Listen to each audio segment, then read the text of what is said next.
ಇದು ಗಡಿನಾಡ ಪುಟ್ಟ ಹಳ್ಳಿ. ಜನ ಜಾನುವಾರುಗಳೊಂದಿಗೆ ಜೀವನವನ್ನು ಬೆಸೆದುಕೊಂಡ ಹಳ್ಳಿ. ಇಲ್ಲಿನ ಕಸುಬು, ಆಚರಣೆ, ಸಂಬಂಧ, ಆಡಂಬರವಿಲ್ಲದ ಬದುಕು, ಅಲ್ಪತೃಪ್ತಿಯ ಸ್ವಾವಲಂಬಿ ಜೀವನ, ಇಂತಹ ಹಲವು ಸಂಗತಿಗಳು ಇಲ್ಲಿ ತೆರೆದುಕೊಳ್ಳುತ್ತವೆ. ಊರ ಮಂದಿಗೆ ಪೇಟೆ ಕಾಣುವ ಯಾವೊಂದು ಸೌಲಭ್ಯವೂ ಇರಲಿಲ್ಲ. ಊರಿನ ಮುಳ್ಳಿನ ಕಾಲುದಾರಿಗಳೇ ಊರಿಗೆ ಹೆದ್ದಾರಿಯಾಗಿತ್ತು. ಕತ್ತಲಾದರೆ ಲಾಟೀನು, ಮನೆಯಂಗಳ ಬೆಳಗಲು ಚಿಮಣಿ ದೀಪ. ತಲೆಮಾರುಗಳ ನಡುವಿನ ಮಾತುಕತೆಯೇ ಇಲ್ಲಿನ ಮನರಂಜನೆ. ಹಿರಿಯರ ಮಾರ್ಗದರ್ಶನವೇ ಬದುಕಿಗೆ ಪಾಠವಾಗಿತ್ತು.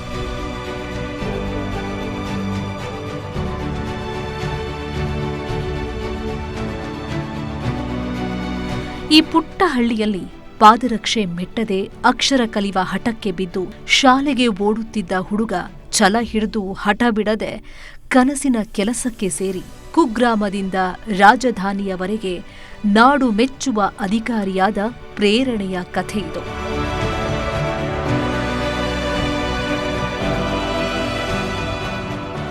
ಈ ಕಥೆ ಸರ್ ಎಂ ವಿಶ್ವೇಶ್ವರಯ್ಯ ಅವರ ಬದುಕಿನ ಪುಟಗಳನ್ನು ನೆನಪಿಸುತ್ತದೆ. ಬದುಕಿನ ಸವಾಲುಗಳನ್ನು ಎದುರಿಸುತ್ತಾ ಸಾಧನೆಯ ಗುರಿ ತಲುಪುವುದು ಸುಲಭವಾದುದಲ್ಲ. ಹಾಗಿದ್ದರೂ ಗೆದ್ದೇ ಗೆಲ್ಲುವೆ ಒಂದು ದಿನ ಎನ್ನುತ್ತಾ ಒಂದೊಂದೇ ಹೆಜ್ಜೆಯನ್ನಿಡುತ್ತಾ ವಿದ್ಯಾದೇವತೆಯನ್ನು ಒಲಿಸಿಕೊಂಡು ಗೆದ್ದವರು ಇವರು. ಯಶಸ್ಸಿನ ಗೆಲುವು ನಿಂತ ನೀರಾಗದಂತೆ ಎಚ್ಚರ ವಹಿಸುತ್ತಾ ನಾಡಿನ ಉದ್ದಕ್ಕೂ ನೀರು ಹರಿಸುವ ಪುಣ್ಯ ಕಾರ್ಯದಲ್ಲಿ ಶ್ರಮಿಸಿದವರು ಇವರು. ಅವರೇ ನಮ್ಮ ಹೆಮ್ಮೆಯ ರಾಘವನ್. ಕುಗ್ರಾಮದಿಂದ ರಾಜಧಾನಿಯವರೆಗೂ ಸಾಗಿ ಬಂದು ಸರ್ಕಾರದ ಕಾರ್ಯದರ್ಶಿಗಳಾಗುವ ಮೂಲಕ ಇಡೀ ಗ್ರಾಮೀಣ ಪ್ರದೇಶಕ್ಕೆ ಗೌರವ ತಂದವರು ಇವರು.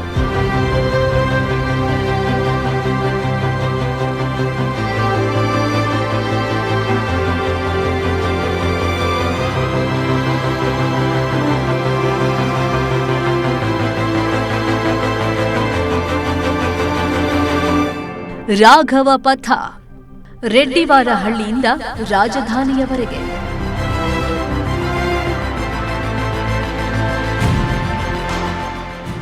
ಇದು ರಾಘವನ್ ಕಥೆ. ದೃಢತೆಯ ಕಥೆ, ಪರಿಶ್ರಮದ ಕಥೆ. ಹಠ, ಛಲ, ಪರಿಶ್ರಮವಿದ್ದರೆ ಹೇಗೆ ಮೇಲೆದ್ದು ನಿಲ್ಲಬಹುದು ಎಂಬ ಕಥೆ.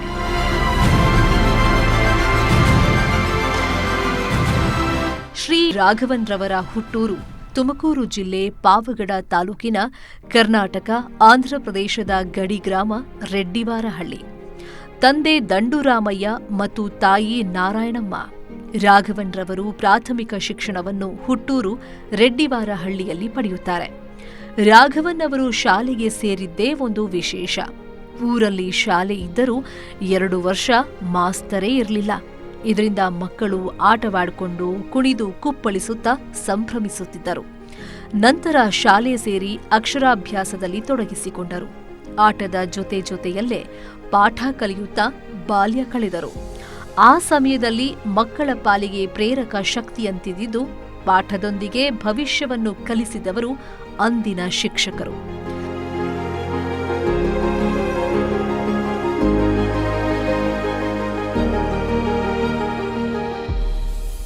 ನಮ್ಮೂರಲ್ಲಿ ಯಾರಿಗೂ ಕನ್ನಡ ಬರ್ತಿರ್ಲಿಲ್ಲ. ಕನ್ನಡ ಬರ್ತಾಯಿದ್ದು ನಮ್ಮ ಅಪ್ಪ ಒಬ್ಬರಿಗೆ, ಊರಲ್ಲೇ ಕನ್ನಡ ಬರ್ತದೆ ಒಬ್ಬೊಬ್ಬರಿಗೆ. ಸೊ ಹಾಗಾಗಿ ಮೇಷ್ಟ್ರುಗಳಿಗೆ ಅಲ್ಲಿಗೆ ಕರ್ನಾಟಕದಿಂದ ಬರೋರಲ್ಲ, ಅವ್ರಿಗೆ ತೆಲುಗು ಬರಲ್ಲ. ಇನ್ವೇರಿಯಬಲಿ ಅವ್ರ ನಮ್ಮ ಮನೆ ಹತ್ರ ಬರಲೇಬೇಕು. ಮೇಷ್ಟ್ರು ನಮ್ಮ ಮನೆ ಹತ್ರ ಬರಲೇಬೇಕು, ಇಲ್ಲಾಂದರೆ ಅವರು ಒಂಥರ ಫಾರಿನ್ಗೆ ಹೋದಂಗೆ ಆಗುತ್ತೆ, ಯಾರು ಕನ್ನಡ ಸೊ ಆ ಇನ್ಫ್ಲುಯೆನ್ಸ್ ಸ್ವಲ್ಪ ನಮ್ಮ ಮೇಲೆ ಬಿತ್ತು. ಯಾಕಂದರೆ ಮೇಷ್ಟ್ರು ನಮ್ಮ ಮನೆ ಹತ್ರ ಬರೋದೇ ಒಂದು ಪ್ರಿವಿಲೇಜು. ಊರಲ್ಲೇ ಮೇಷ್ಟ್ರು ಅವ್ರ ಮನೆಗೆ ಹೋಗ್ತಾರೆ ಅಂತ ಹೇಳ್ಬಿಟ್ಟು.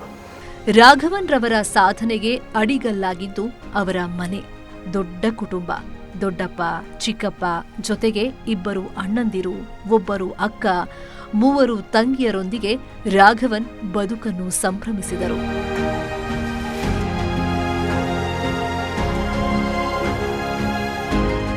ತಂದೆ ದಂಡುರಾಮಯ್ಯನವರು ಆಗಿನ ಕಾಲಕ್ಕೆ ಪ್ರೌಢಶಾಲೆಯನ್ನು ಓದಿದ್ದರು.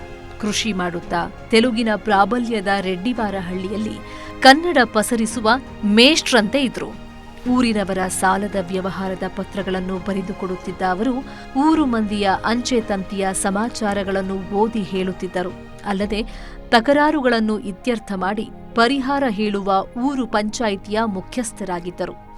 ಲಗ್ನ ಕೂಡಿ ಬಂದವರಿಗೆ ಖುದ್ದು ಮುಂದೆ ನಿಂತು ಶಾಸ್ತ್ರೋಕ್ತವಾಗಿ ಮದುವೆ ಮಾಡಿಸುತ್ತಿದ್ದರು. ಜನಾನುರಾಗಿಯಾಗಿದ್ದ ಕಾರಣಕ್ಕೆ ರೆಡ್ಡಿವಾರಹಳ್ಳಿಯಲ್ಲಿ ದಂಡುರಾಮಯ್ಯರಿಗೆ ಹೆಚ್ಚು ಗೌರವವಿತ್ತು. ರಾಘವನ್ ಅವರಿಗೆ ತಂದೆಯೇ ಮೊದಲ ಗುರು ಹಾಗೂ ಸ್ಫೂರ್ತಿಯ ಶಕ್ತಿ. ದೊಡ್ಡಪ್ಪ ಚಿಕ್ಕನಾರಾಯಣಪ್ಪ ಎರಡನೇ ಗುರುವಾಗಿದ್ದರು.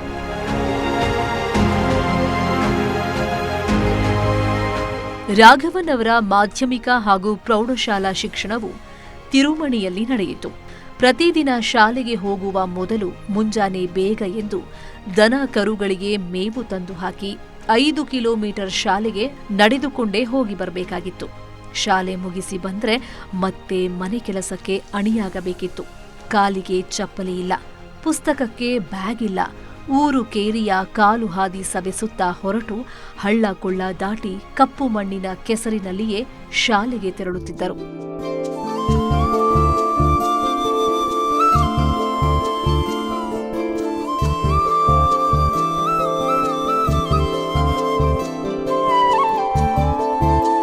ನಮಗೇನು ಬ್ಯಾಗೂ ಇಲ್ಲ, ಬ್ಯಾಗೂ ಕೊಡ್ತಿರ್ಲಿಲ್ಲ. ಆ ಪುಸ್ತಕಗಳೆಲ್ಲ ಸುಮಾರು ಒಂದು ಇಷ್ಟು ದಪ್ಪ ಇರೋವೆಲ್ಲ ಎಕ್ಸಸೈಸ್ಗಳು ನೋಟ್ಬುಕ್ಗಳೆಲ್ಲನೂ ಹಿಂಗೆ ಕೈಯಲ್ಲಿ ಹಿಡ್ಕೊಂಡೇ ಹೋಗ್ಬೇಕಿತ್ತು. 5 ಕಿಲೋಮೀಟ್ರ್ ಹೋಗ್ಬೇಕಾದ್ರೆ ಗಾಳಿ ಬಂದರೆ ಎಲ್ಲ ಬಿದ್ದೋಗವು, ಮಳೆ ಬಂದರೆ ನೆಂದೋಗವು. ಆಮೇಲೆ ಹೈಸ್ಕೂಲ್ ತನಕ ಯಾವತ್ತೂ ಹೊಸ ಪುಸ್ತಕ ತೊಗೊಳ್ಳಿಲ್ಲ ನಾನು. ಸೊ ನಮ್ಮ ಸೀನಿಯರ್ಸ್ ಇರ್ತಾರಲ್ಲ, ಆ ಸೀನಿಯರ್ಸ್ ಏನು ಹಳೆವಿರ್ತವೆ ಅದನ್ನೇ ಉಪಯೋಗಿಸ್ಕೊಂಡು ಓದ್ತಾಯಿದ್ವಿ. ಹೊಸ ಪುಸ್ತಕ ಯಾವುದೂ ತೊಗೊಳ್ಳಿಲ್ಲ. ಶಾಲೆಗೆ ರಜೆ ಬಂದರಂತೂ ಕುರಿ ಕಾಯುವ ಕಾಯಕದ ಸಂಪೂರ್ಣ ಜವಾಬ್ದಾರಿ ರಾಘವನ್ ಅವರ ಮೇಲೆ. ಬೆಟ್ಟ ಗುಡ್ಡ ಸುತ್ತಾಡಿಕೊಂಡು ರಾತ್ರಿಯವರೆಗೂ ಕುರಿಗಳೊಂದಿಗೆ ಆಟವಾಡಿಕೊಂಡು ಕುರಿಗಳನ್ನು ಪಾಲನೆ ಮಾಡುತ್ತಾ ಕಾಲ ಕಳೆಯುತ್ತಿದ್ದರು. ಕುರಿ ಕಾಯಲು ಬರಿಗಾಲಲ್ಲಿ ತೆರಳುವಾಗ ಬೆರಳುದ್ದದ ಮುಳ್ಳು ಚುಚ್ಚಿದರೂ ಎಡಗೈಯಲ್ಲಿ ಕಿತ್ತು ಬಿಸಾಕುತ್ತಿದ್ದೆವು. ಬಂಡೆ ಸಂದಿಯಲ್ಲಿ ತುಂಬಿರುತ್ತಿದ್ದ ನೀರಿಗೆ ನೇರ ಬಾಯಿ ಹಾಕಿ ಕುಡಿಯುತ್ತಿದ್ದೆವು. ಅದರಲ್ಲಿದ್ದ ಹುಳ ಹುಪ್ಪಟೆಗಳನ್ನು ನೋಡಿ ಇವು ನಮ್ಮಂತೆಯೇ ಅಲ್ಲವೇ ಎಂದುಕೊಳ್ಳುತ್ತಿದ್ದೆವು. ಆದರೆ ಆ ಸೌಭಾಗ್ಯ ಈಗಿಲ್ಲ. ಹೋಟೆಲ್ನಲ್ಲಿ ಪ್ಯೂರ್ ವಾಟರ್ ಕುಡಿದರೂ ಶೀತವಾಗುತ್ತೆ. ಅಂದು ಚುಚ್ಚಿದ ಮುಳ್ಳಿನ ನೋವು ಇಂದು ಮೈ ಜುಮ್ಮನಿಸುತ್ತೆ ಅಂತಾರೆ ರಾಘವನ್ ಅವರು.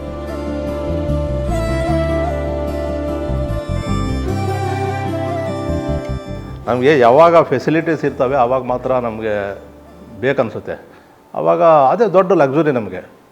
ನಾವು ನಡ್ಕೊಂಡು ಹೋಗಿದ್ದಾಗಲಿ, ಹೊಲದಲ್ಲಿ ಕೆಲಸ ಮಾಡಿದ್ದಾಗಲಿ, ಕುರಿ ಕಾಯ್ದಿದ್ದಾಗಲಿ ಬೇಸಿಗೆಯಲ್ಲಿ ನನಗೆ ಇದುವರೆಗೂ ಕಷ್ಟ ಅನಿಸೇ ಇಲ್ಲ. ಬಟ್ ಈಗ ಅನಿಸುತ್ತೆ ಅಯ್ಯೋ ಎಷ್ಟೆಲ್ಲ ಮಾಡಿದ್ವಾ. ಅದು ಬರೆಗಾಲಲ್ಲಿ ಮುಳ್ಳು ಇಷ್ಟಿಷ್ಟುದ್ದ ಚುಚ್ಕೊಂಡ್ಬಿಡವು, ಕಿತ್ತಾಕ್ಬಿಟ್ಟು ಹೋಗ್ತಿದ್ವಿ. ಏನು ಅನಿಸಿರಲಿಲ್ಲ. ಈಗ ನೆನೆಸ್ಕೊಂಡ್ರೆ ಜುಮ್ ಅನ್ನುತ್ತೆ ಮೈಸೂರು. ಈಗ ಹೆಂಗೆ ಓಡಾಡೋದು ಅಂತ ಹೇಳ್ಬಿಟ್ಟು. ಕುರಿ ಕಾಯಲು ತೆರಳಿದಾಗ ಬಿಸಿಲು ಏರ್ತಾ ಇದ್ದಂಗೆ ನೀರಿಗೆ ಇಳಿದು ಈಜುತ್ತಿದ್ದೆವು. ನೀರು ಎಷ್ಟೇ ಇದ್ರೂ ನಮಗೆ ನೀರಿನ ಭಯವಿರಲಿಲ್ಲ. ಸ್ನೇಹಿತರೆಲ್ಲ ಸೇರಿದ್ರೆ ಮುಗೀತು.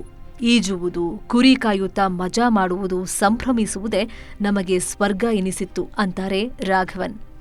ಅಂದು ಇಡೀ ಊರಿಗೆ ಬೆಳಕು ನೀಡ್ತಾ ಇದ್ದಿದ್ದು ಸೀಮೆ ಎಣ್ಣೆ ತುಂಬಿದ ಕ್ವಾರ್ಟರ್ ದೀಪ ಹಾಗೂ ಲ್ಯಾಟಿನ್ಗಳೇ. ರಾಘವನ್ ಅವರು ಕೂಡ ಓದಲು ಚಿಮಣಿ ದೀಪದ ಮೇಲೆ ಅವಲಂಬಿತರಾಗಿದ್ದರು. ರಾತ್ರಿ ಓದು ಮುಗಿಯುವಷ್ಟರಲ್ಲಿ ಕಣ್ಣು ಕೆಂಪಾಗುತ್ತಿದ್ದವು, ಮೂಗು ಹೊಗೆಯಿಂದ ತುಂಬಿಕೊಳ್ಳುತ್ತಿತ್ತು. ಇವರ ಓದು ಹೆಚ್ಚೆಂದ್ರೆ ದಿನಕ್ಕೆ ಅರ್ಧ ಗಂಟೆ, ಅದೂ ಸಹ ಮೌನ ಪಠಣ. ಇದರಿಂದ ಇವರ ಓದಿನ ಬಗ್ಗೆ ಮನೆಯವರಿಗೂ ಸಂಶಯವಿತ್ತು.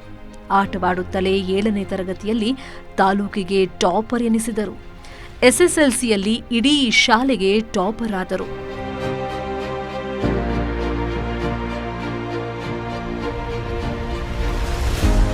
ರಾಘವನ್ ಅವರಿಗೆ ಒಂದು ಕನಸಿತ್ತು. ಅದೇನೆಂದರೆ ಶಾಲೆಗೆ ಒಂದು ಬಾರಿಯಾದರೂ ಸಮವಸ್ತ್ರ ಧರಿಸಿ ಹೋಗಬೇಕು ಅನ್ನುವುದು. ಆದರೆ ಇವರ ಕನಸು ಮಾತ್ರ ಕೊನೆಗೂ ಈಡೇರಲೇ ಇಲ್ಲ. ತಂದೆಗೆ ಸಮವಸ್ತ್ರ ಕೊಡಿಸುವಂತೆ ಪರಿಪರಿಯಾಗಿ ಬೇಡಿಕೊಂಡರೂ ಅವರು ಕೊಡಿಸಲೇ ಇಲ್ಲ. ಎಸ್ಎಸ್ಎಲ್ಸಿವರೆಗೂ ಇವರಿಗೆ ಚಡ್ಡಿಯೇ ಸಂಗಾತಿಯಾಗಿತ್ತು. ಮೊದಲ ಬಾರಿಗೆ ಇವರು ಪಾದರಕ್ಷೆಯನ್ನು ಬಳಸಿದ್ದು ಎಸ್ಎಸ್ಎಲ್ಸಿ ಪರೀಕ್ಷೆ ಸಮಯದಲ್ಲಿ. ಅದನ್ನು ಅವರ ಶಿಕ್ಷಕರು ಕೊಡಿಸಿದ್ದು. ತಂದೆ ದಂಡುರಾಮಯ್ಯನವರು ಮಗನಿಗೆ ಪ್ರೀತಿಯಿಂದ ಪ್ಯಾಂಟ್ ಕೊಡಿಸಿದ್ದು ಎಸ್ಎಸ್ಎಲ್ಸಿಯ ಸರಸ್ವತಿ ಪೂಜೆಯ ಸಮಯದಲ್ಲಿ.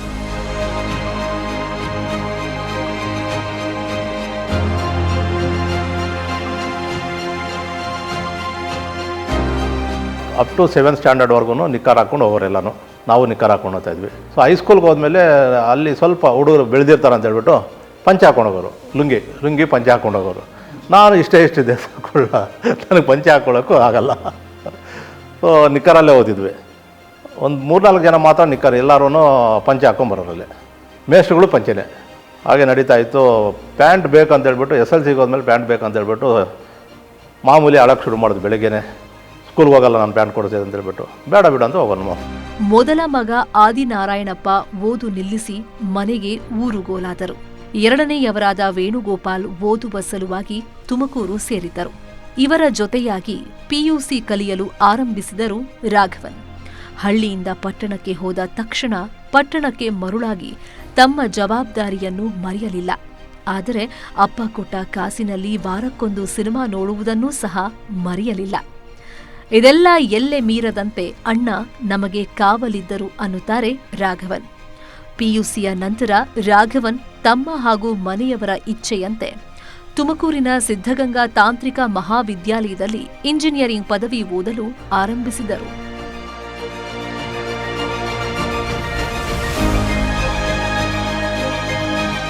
ಈಗ ಸ್ವಲ್ಪ ನಮ್ಮ ಅಣ್ಣ ಎಲ್ಲರ ಹತ್ರ ಇಲ್ಲ, ನಮ್ಮ ಹುಡುಗನ ಇಂಜಿನಿಯರ್ ಸೇರಿಸ್ತೀನಿ. ನಮ್ಮ ಚಿಕ್ಕಣ್ಣ ಅವ್ರ ಜೊತೆಗಿದ್ದು ಒಂದೇ ರೂಮಲ್ಲಿ. ಅವರು ಲಾ ಮಾಡ್ತಿದ್ರು, ನಾನು PUC. ತುಮಕೂರಲ್ಲಿ ರೂಮ್ ಮಾಡ್ಕೊಂಡಿದ್ವಿ. ಅಲ್ಲೇ ನಾವೇ ಊರಿಂದಾನೇ ಅಕ್ಕಿ ತೊಗೊಂಡೋಗಿ ಅಡುಗೆ ಮಾಡ್ಕೊತಾಯಿದ್ವಿ ನಾವೇ. ಸೊ ಬೆಳಗ್ಗೆ ತಿಂಡಿ ಏನಿಲ್ಲ, ಬೆಳಗ್ಗೆ ದುಡ್ಡಿರೋವಾಗ ಬೆಳಗ್ಗೆ ಹೋಟ್ಲಲ್ಲಿ ತಿಂಡಿ ತಿಂದ್ಕೊಂಡು ಕಾಲೇಜ್ಗೆ ಹೋಗ್ತಾಯಿದ್ವಿ. ಮತ್ತು ಮಧ್ಯಾಹ್ನ ಬರೋಷ್ಟೊತ್ತಿಗೆ ಅಡುಗೆ ಮಾಡಿರೋರು.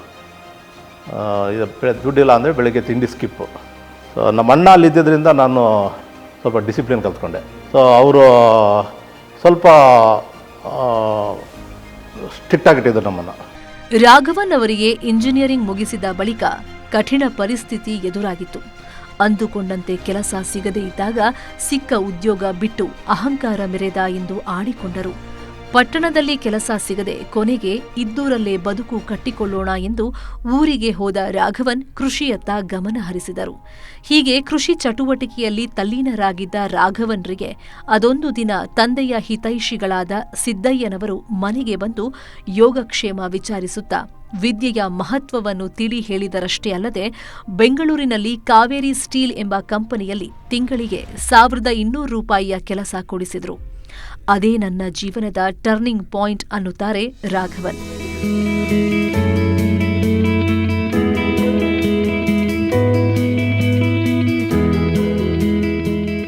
ಹಳ್ಳಿಯಿಂದ ಬೆಂಗಳೂರಿಗೆ ಬಂದ ರಾಘವನ್ ಸ್ಪರ್ಧಾತ್ಮಕ ಪರೀಕ್ಷೆ ತೆಗೆದುಕೊಳ್ಳುವ ತೀರ್ಮಾನ ಮಾಡಿದರು. ನಿರೀಕ್ಷೆಗೆ ಪೂರಕ ಎಂಬಂತೆ KES, KAS ಪರೀಕ್ಷೆಗೆ ಪ್ರಕಟಣೆ ಹೊರಬಿದ್ದಿತ್ತು. ಕಂಪನಿಯಲ್ಲಿ ನೈಟ್ ಶಿಫ್ಟ್ ಹಾಕಿಸಿಕೊಂಡು ಹಗಲು ಹೊತ್ತಿನಲ್ಲಿ ಪರೀಕ್ಷೆ ಸಿದ್ಧತೆ ಆರಂಭಿಸಿದ ರಾಘವನ್ ತಮ್ಮ ಸಂಬಳವನ್ನೆಲ್ಲ ಸಪ್ನಾ ಬುಕ್ ಹೌಸ್ನಲ್ಲಿ ಪುಸ್ತಕ ಖರೀದಿಗೆ ಮೀಸಲಿಟ್ಟರು. ಸೆಂಟ್ರಲ್ ಲೈಬ್ರರಿಯಲ್ಲಿ ದಿನವಿಡೀ ಓದಲು ಆರಂಭಿಸಿದರು. ಪ್ರಯತ್ನಕ್ಕೆ ತಕ್ಕಂತೆ ಫಲ, ಛಲವಿದ್ದಲ್ಲಿ ಪ್ರತಿಫಲ ಅನ್ನುವ ಹಾಗೆ 1995ರಲ್ಲಿ ರಾಘವನ್ KESನಲ್ಲಿ ಆಯ್ಕೆಯಾಗಿ ಸರ್ಕಾರಿ ಉದ್ಯೋಗಕ್ಕೆ ಸೇರಿದರು.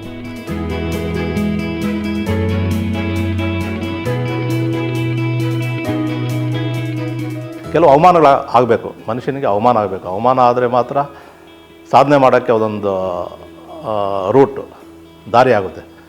ನಾವು ಕಂಫರ್ಟಬಲ್ ಆಗಿದ್ದರೆ ಏನೂ ಮಾಡಲ್ಲ. ಈಗ ನನಗೆ ಇಲ್ಲಿ ಬಂದ ತಕ್ಷಣ ಎಲ್ಲ ಕಂಫರ್ಟ್ಸ್ ಇದ್ದರೆ ಬೇರೆ ಏನು ಯೋಚನೆ ಮಾಡೋದಿಲ್ಲ. ಆಮೇಲೆ ಯಾರ್ಯಾರು ಸಕ್ಸಸ್ ಆಗಿದ್ದಾರೆ, ಯಾರ್ಯಾರು ಒಳ್ಳೊಳ್ಳೆ ಪೊಸಿಷನ್ಗೆ ಹೋಗಿದ್ದಾರೆ, ಎಲ್ಲರೂ ಕಷ್ಟದಿಂದ ಬಂದಿರೋರೆ.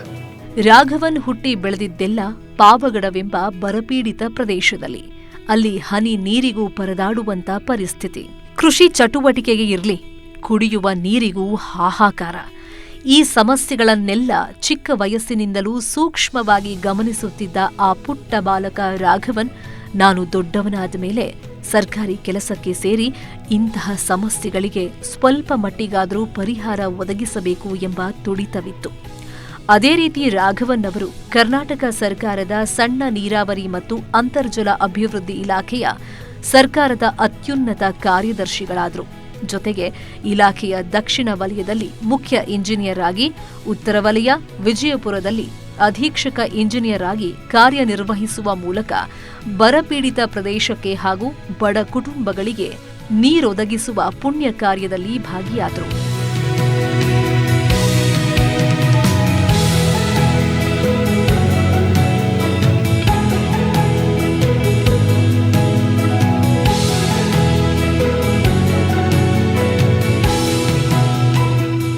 ಗ್ರಾಮೀಣ ಪ್ರದೇಶದ ಬಡತನ ಮತ್ತು ಜೀವನ ಶೈಲಿಯನ್ನು ಉತ್ತಮಪಡಿಸಬೇಕಾದರೆ ಕೆರೆಗಳನ್ನು ನಿರ್ಮಾಣ ಮಾಡುವುದು ಮತ್ತು ಇರುವ ಕೆರೆಗಳನ್ನು ಅವುಗಳ ಮೂಲ ವ್ಯವಸ್ಥೆಗೆ ತರುವುದೊಂದೇ ಪ್ರಮುಖ ಮಾರ್ಗ ಎಂಬುದನ್ನು ಮನಗಂಡ ರಾಘವನ್ ಅವರು ಕರ್ನಾಟಕ ಸರ್ಕಾರ ಸಣ್ಣ ನೀರಾವರಿ ಮತ್ತು ಅಂತರ್ಜಲ ಅಭಿವೃದ್ಧಿ ಇಲಾಖೆಯ ಮೂಲಕ ಕೆರೆಗಳ ಪುನರ್ಜೀವನ ಕಾರ್ಯಕ್ಕೆ ಮುನ್ನುಡಿ ಹಾಡಿದರು. ನೀರಿನ ಸಮಸ್ಯೆಯಿಂದಾಗಿ ಕೃಷಿಯನ್ನು ಕೈಬಿಟ್ಟು ದೂರದ ಊರುಗಳಿಗೆ ವಲಸೆ ಹೋಗಿದ್ದ ಕುಟುಂಬಗಳು ಕೆರೆಗಳ ಕಾಯಕಲ್ಪದ ನಂತರ ಗ್ರಾಮಕ್ಕೀಗ ಮರಳಿ ತಮ್ಮ ತಮ್ಮ ಜಮೀನುಗಳಲ್ಲಿ ಕೃಷಿ ಆರಂಭಿಸಿದ್ದಾರೆ. ಕೃಷಿಯ ಜೊತೆಗೆ ಮೀನುಗಾರಿಕೆ, ಹೈನುಗಾರಿಕೆ, ಇನ್ನಿತರೆ ಆದಾಯೋತ್ಪನ್ನ ಚಟುವಟಿಕೆಗಳಲ್ಲಿ ತೊಡಗಿಸಿಕೊಂಡಿದ್ದಾರೆ. ಕೆರೆಗಳ ಪುನರ್ಜೀವನದಿಂದ ಅಂತರ್ಜಲವು ಅಭಿವೃದ್ಧಿಯಾಗುತ್ತಿದೆ. ಕೆರೆಗಳಿಂದ ಹಲವು ರೈತರು ಬದುಕನ್ನು ಕಟ್ಟಿಕೊಂಡಿದ್ದಾರೆ.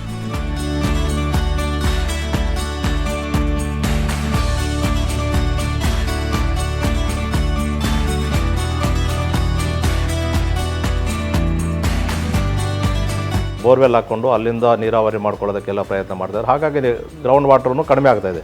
ಆ ಗ್ರೌಂಡ್ ವಾಟರ್ ಕಡಿಮೆ ಆಗಿ ಕೊನೆಗೆ ಸಿಗದೇ ಇರ್ಬೋದು. ಅದಕ್ಕೆ ಅದನ್ನು ರೀಚಾರ್ಜ್ ಮಾಡೋದು ನಮ್ಮ ಬೇಸಿಕ್ ರೆಸ್ಪಾನ್ಸಿಬಿಲಿಟಿ ಮೈನ್ ಇರಿಗೇಷನ್ದು.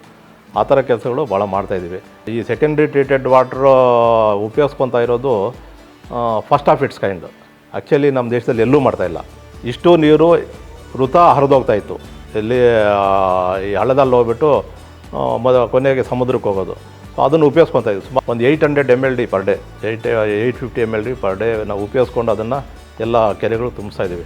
ಅದ್ರ ಇಂಪ್ಯಾಕ್ಟ್ ಭಾಳ ಚೆನ್ನಾಗಿದೆ. ಸೊ ಅಲ್ಲೆಲ್ಲ ಗ್ರೌಂಡ್ ವಾಟರ್ ರೀಚಾರ್ಜ್ ಆಗಿದೆ. ಮೇಲೇ ನೀರು ಸಿಗ್ತಾ ಇದೆ. ನೀವು ಕೋಲಾರಕ್ಕೆ ಹೋಗ್ಬೋದು. ಕೋಲಾರ, ಚಿಕ್ಕಬಳ್ಳಾಪುರಕ್ಕೆ ಹೋಗಿ ಕೇಳಿದ್ರೆ ನೋಡಿದೆ ಸಾಕು, ಕೇಳೋದು ಬೇಡ, ಅಕ್ಕಪಕ್ಕ ನೋಡೋದು ಸಾಕು. ಒಳ್ಳೆ ಮಲೆನಾಡಿದಂಗಿದೆ ಕೆಲವು ಕಡೆಗೆಲ್ಲ. ರೈತರ ಬದುಕು ಬದಲಿಸುವಲ್ಲಿ ಏತ ನೀರಾವರಿ ಯೋಜನೆಗಳ ಪಾತ್ರ ಅತ್ಯಂತ ಮುಖ್ಯವಾಗಿದ್ದು, ಕೊನೆಯ ಅಚ್ಚುಕಟ್ಟು ಪ್ರದೇಶದ ರೈತನಿಗೂ ನೀರಾವರಿ ಸೌಲಭ್ಯ ಈ ಯೋಜನೆಯಿಂದ ಲಭ್ಯವಾಗಬೇಕು.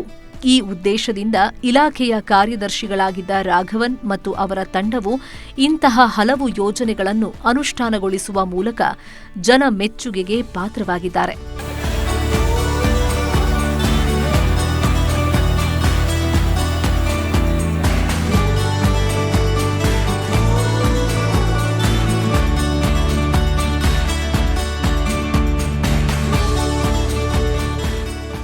ಸಣ್ಣ ನೀರಾವರಿ ಮತ್ತು ಅಂತರ್ಜಲ ಅಭಿವೃದ್ಧಿ ಇಲಾಖೆಯಲ್ಲಿ ಕಾರ್ಯನಿರ್ವಹಿಸುವ ಸಮಯದಲ್ಲಿ ಬ್ರಿಡ್ಜ್ ಕಮ್ ಬ್ಯಾರೇಜ್ಗಳ ನಿರ್ಮಾಣಕ್ಕೆ ಹೆಚ್ಚು ಒತ್ತು ಕೊಟ್ಟು ಅನುಷ್ಠಾನಗೊಳಿಸಲಾಯಿತು. ಮಳೆಗಾಲದಲ್ಲಿ ಬಿದ್ದ ಮಳೆಯ ನೀರನ್ನು ಬ್ಯಾರೇಜ್ಗಳಲ್ಲಿ ಸಂಗ್ರಹಿಸಲಾಗುತ್ತದೆ. ಮಳೆ ಕಡಿಮೆಯಾಗುತ್ತಿದ್ದಂತೆ ಬ್ಯಾರೇಜ್ಗಳ ಗೇಟ್ಗಳನ್ನು ಹಂತ ಹಂತವಾಗಿ ಹಾಕಲಾಗುತ್ತೆ. ಇದರಿಂದ ಬ್ಯಾರೇಜ್ಗಳಲ್ಲಿ ನೀರು ಸಂಗ್ರಹಗೊಳ್ಳುತ್ತಿದ್ದು ರೈತರು ಬ್ಯಾರೇಜ್ಗಳಿಂದ ಉಪಯೋಗ ಪಡೆಯುತ್ತಿದ್ದಾರೆ. ಬಿಸಿಬಿ ನಿರ್ಮಾಣದಿಂದ ಸಂಚಾರ ವಹಿವಾಟಿಗೂ ಅನುಕೂಲವಾಗಿದೆ.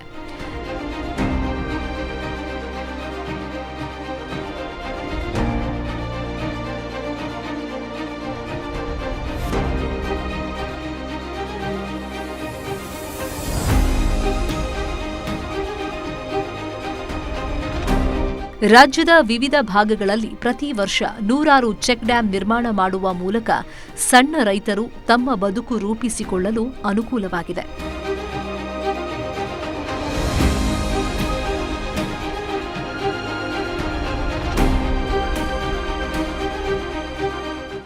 ಜೊತೆಗೆ ಹುಟ್ಟೂರು, ರೆಡ್ಡಿವಾರ ಹಳ್ಳಿಯಲ್ಲೂ ಚೆಕ್ ಡ್ಯಾಂ ನಿರ್ಮಿಸುವ ಮೂಲಕ ಬರದ ಊರಿಗೂ ನೀರಿನ ಸೆಲೆಯನ್ನು ತಂದವರು ಇವರು.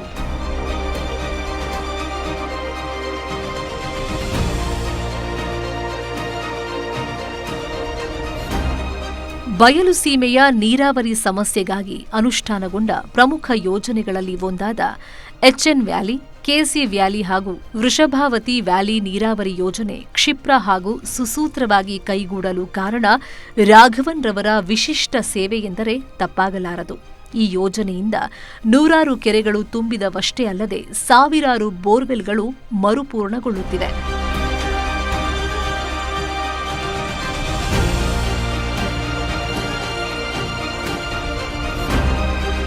ಗಿರಿಜನ ಉಪಯೋಜನೆ, ವಿಶೇಷ ಘಟಕ ಯೋಜನೆಗಳಿಂದ ಸಾವಿರ ರೈತರು ಹಿಂದೆಂದೂ ಕಾಣದ ನೀರಾವರಿ ಸೌಲಭ್ಯ ಪಡೆಯುತ್ತಿದ್ದಾರೆ.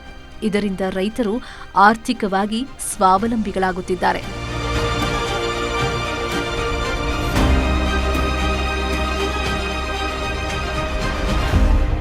ಕರಾವಳಿ ಭಾಗದಲ್ಲಿ ಸಮುದ್ರದ ನೀರು ನದಿ ನೀರಿನೊಂದಿಗೆ ಮಿಶ್ರಣಗೊಂಡು ನದಿ ನೀರೆಲ್ಲ ಉಪ್ಪಾಗುವ ಜೊತೆಗೆ ಭೂಮಿ ಕ್ಷಾರವಾಗುವುದನ್ನು ತಡೆಯಲು ಕ್ಷಾರ ಭೂಮಿ ಯೋಜನೆಯನ್ನು ಯಶಸ್ವಿಯಾಗಿ ಅನುಷ್ಠಾನಗೊಳಿಸುವ ಮೂಲಕ ಈ ಭಾಗದ ರೈತ ಸಮುದಾಯಕ್ಕೂ ನೆರವಾಗಿದ್ದಾರೆ. ಜೊತೆಗೆ ವೆಂಟ್ ಅಂಡ್ ಡ್ಯಾಂಗಳನ್ನು ನಿರ್ಮಿಸಲಾಗುತ್ತಿದೆ.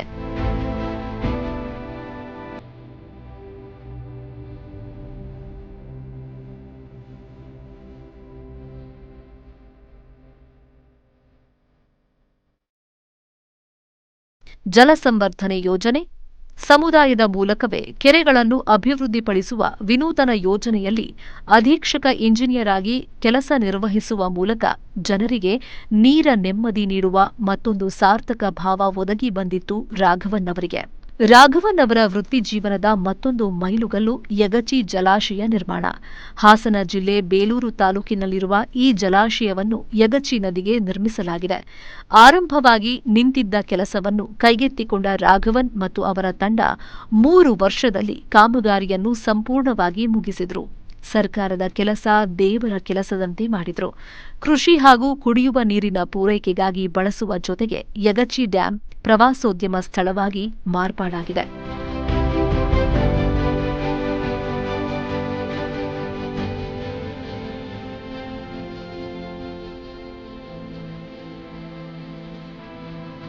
ರಾಷ್ಟ್ರೀಯ ಹೆದ್ದಾರಿ ರಾಘವನ್ ಅವರಿಗೆ ವಿಶೇಷ ಅನುಭವ ನೀಡಿದ ಇಲಾಖೆ.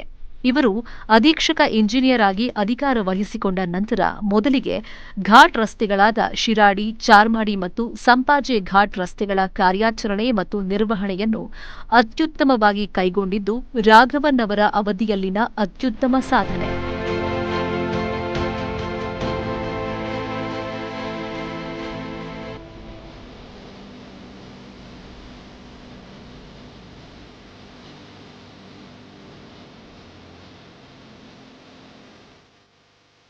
ರೋಡ್ ಕ್ಲೋಸ್ ಮಾಡಿದ್ವಿ. ರಾತ್ರಿ ಹೊತ್ತು ಕೆಲಸ ಮಾಡಬೇಕು.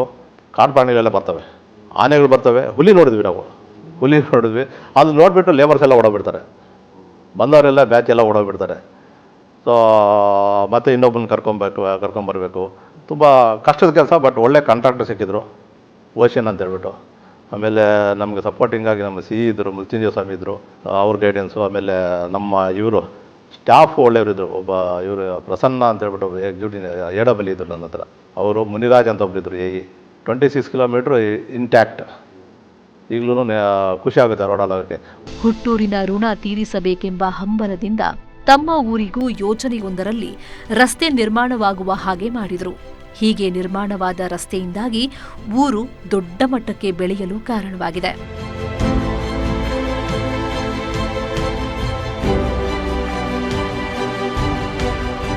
ಸಂಪಾಜೆ ಘಾಟ್ ಅಂತ ನಮ್ಮ ಇದರಿಂದ ಮಡಿಕೇರಿಯಿಂದ ಮಂಗಳೂರು, ಪುತ್ತೂರು ಸಂಪಾಜೆ ಘಾಟ್. ಅದು 2018ನಲ್ಲಿ ಮಳೆ ಬಂದಾಗ ಫುಲ್ಲು ಸ್ಲೈಡ್ ಆಗಿಬಿಡ್ತು. ನಾವು ಹೋಗಿ ಇನ್ಸ್ಪೆಕ್ಷನ್ ಮಾಡ್ತಾಯಿದ್ದೀವಿ.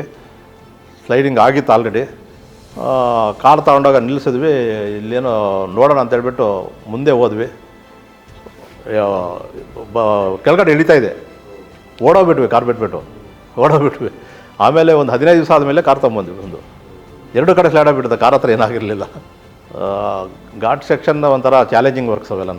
ಅಲ್ಲಿ 5 ವರ್ಷ ಕೆಲಸ ಮಾಡಿದ್ವಿ. ಭದ್ರಾ ಮೇಲ್ದಂಡೆ ಯೋಜನೆಯ ಮುಖ್ಯ ಅಭಿಯಂತರರಾಗಿ ರಾಘವನ್ ಅವರು ಸಲ್ಲಿಸಿದ ಸೇವೆಯನ್ನು ಇಂದಿಗೂ ಈ ಭಾಗದ ಜನರು ಸ್ಮರಿಸುತ್ತಿದ್ದಾರೆ.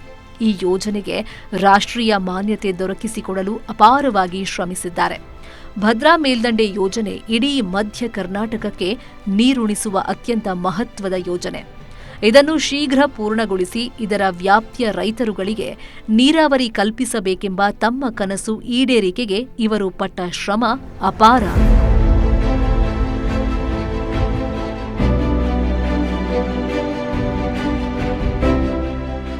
ಭದ್ರಾದಲ್ಲಿ ಏನು ನಾವು ಲಿಫ್ಟ್ ಮಾಡಿದ್ವಿ, ಆ ನೀರು ಪ್ಲಸ್ ಮಳೆನೂ ಬಂತು. ಅದೃಷ್ಟಕ್ಕೆ ಮಳೆನೂ ಬಂತು.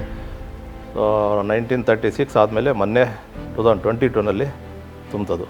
ಸೊ ಅದೊಂದು ಭಾಳ ಖುಷಿ ವಿಚಾರ. ದೊಡ್ಡ ಒಂದು ಸಾಧನೆ ಅನ್ನೋ ಥರ. ದೊಡ್ಡ ಸಾಧನೆ ಏನಲ್ಲ, ಬಟ್ ನೀರು ಬಂತು. ಸೊ ಅದೇ, ಯಾಕಂದರೆ ವಾಣಿವಿಲಾಸ ಸಾಗರ ತುಂಬಿರೋದು ನೋಡೋದೇ ಭಾಳ ಕಷ್ಟ. ಸುಮಾರು ಜನ್ರೇಷನ್ ನೋಡಿಲ್ಲ. ನಮ್ಮ ಜನ್ರೇಷನ್ನಲ್ಲಿ ಅದನ್ನು ನೋಡಿದ್ವಿ. ಚಿಕ್ಕಮಗಳೂರು ವಿಶೇಷ ಭೌಗೋಳಿಕ ಹಿನ್ನೆಲೆಯನ್ನು ಹೊಂದಿರುವ ಜಿಲ್ಲೆ. ಇಲ್ಲಿನ ಜಿಲ್ಲಾ ಪಂಚಾಯಿತಿಯಲ್ಲಿ ಒಂದೇ ಅವಧಿಯಲ್ಲಿ 4 ಹುದ್ದೆಗಳನ್ನು ನಿಭಾಯಿಸಿದ ಹೆಗ್ಗಳಿಕೆ ಇವರದ್ದು. ಶಾಲಾ ಕಟ್ಟಡಗಳು, ಅಂಗನವಾಡಿ, ಆಸ್ಪತ್ರೆ ಕಟ್ಟಡಗಳು ಸೇರಿದಂತೆ ಹಲವು ಕಟ್ಟಡಗಳನ್ನು ನಿರ್ಮಿಸಿದ್ದಲ್ಲದೆ ರಸ್ತೆಗಳು, ಹಲವು ಕುಡಿಯುವ ನೀರಿನ ಯೋಜನೆಗಳನ್ನು ಅನುಷ್ಠಾನಗೊಳಿಸುವ ಮೂಲಕ ಜನ ಮೆಚ್ಚುಗೆಗೆ ಪಾತ್ರವಾದರು. ಇದೇ ರೀತಿ ಚಿಕ್ಕಬಳ್ಳಾಪುರ ಜಿಲ್ಲಾ ಪಂಚಾಯಿತಿಯಲ್ಲೂ ತಮ್ಮ ಸೇವೆ ಸಲ್ಲಿಸಿದ್ದಾರೆ.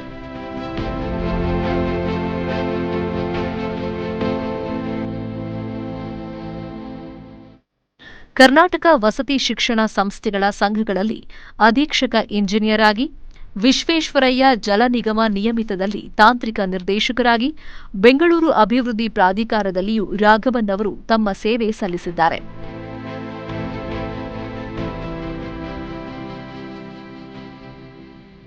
ರಾಘವನ್ ಅವರು ತಮ್ಮ ಮೊದಲ ಸರ್ಕಾರಿ ವೃತ್ತಿ ಆರಂಭಿಸಿದ್ದು ಚನ್ನರಾಯಪಟ್ಟಣ ತಾಲೂಕಿನ ಕಾರೇಹಳ್ಳಿಯ ಹೇಮಾವತಿ ಎಡದಂಡೆ ನಾಲಾ ಉಪವಿಭಾಗದಲ್ಲಿ.